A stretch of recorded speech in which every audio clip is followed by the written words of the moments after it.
right, everybody, it's the man called Dave from the Working Fans podcast, and we are here with Outkast Wrestling Revolution. Get your ass kicked. And I am here with the promoter, Cyndi Hart, and I'm going to ask you a bunch of questions. We got a new championship belt. First things first, why don't we tell people a little about you and the promotion? Well, obviously, my name is Cyndi Hart. For those of you who don't know me, and for those of you who do, I am so sorry.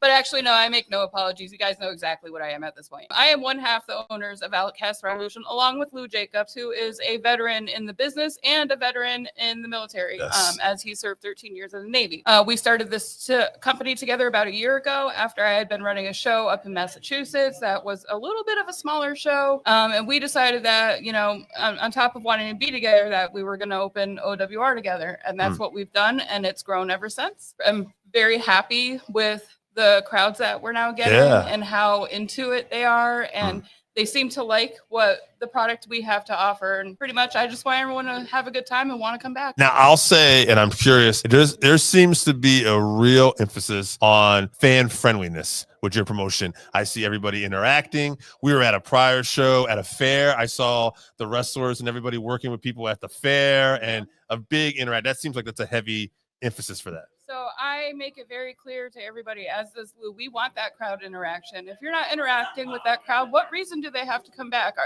what experience do they have to be like, oh my gosh, that was so fun, let me come back? You know, we need to be able to do that and include them. Inclusive, like I love to be inclusive and just like make sure everybody's involved. Another thing I've noticed and I really like about your shows too, and I'm curious about this, is that in the time just talking to wrestlers, I notice you have your homegrown talent.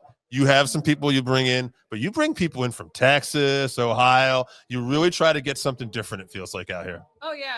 So the thing is, like, I used to train for wrestling, too, and I made a lot of connections back then, and I've had friends in this business for 20 plus years. And Lou, also, he's from the West Coast, so he also has been in this business for 25 years. So he has friends, I have friends. Sometimes we call on those friends, and other times we just reach out and we try, because we don't want to put the same, like, 15, 20 guys on every show. It gets stale, it gets redundant. And people have told me they don't like it. So that's what I'm trying to avoid, is not giving somebody something that they don't like, you know. Absolutely. Now, before we get to this championship belt, one other question I'm curious to ask. You've been in this business for so long. What are some of the obstacles that you feel like you've had to overcome just to be here?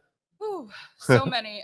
Being a woman, for one, that's very hard in this business. Probably especially when you broke in, I imagine. Oh, yes. And there's a lot of, you know, things that happen that aren't okay as a woman that I've had to deal with throughout the years.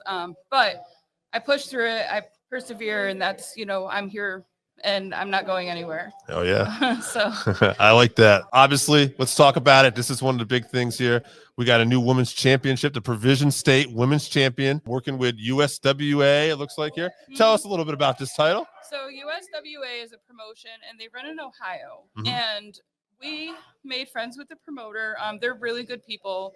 They decided to donate this belt to our company. And this champion, when they're crowned at our Super Show in February, they're going to represent both companies, but defend it at solely OWR only. We are going to, this tournament started tonight, and there are 2 matches for this tournament tonight, and it's going to lead to a fatal 4-way in February to crown the new champion. And so far, LMK is in that fatal 4-way. Yes, so we are in July, and this is going to build all the way to February. That's exciting. I like the long term. You know, we're going to have to people keep coming back here and checking out this stuff. I imagine, right, we're building this, right? This is going to be big. Yes. Yes, I love to build OWR in any way that I can, and especially with the women's division. I was very cliche out there when I said, I have a dream. I meant it, though. Yeah. All right. Well, I love it. Cyndi, thank you so much for all your time. We appreciate everything you've done for us. You've been nothing but gracious to us. I'm looking forward to seeing this champion crown. And again, thank you for your time. Thank you. And you have a good night and enjoy the rest of the show. Will do.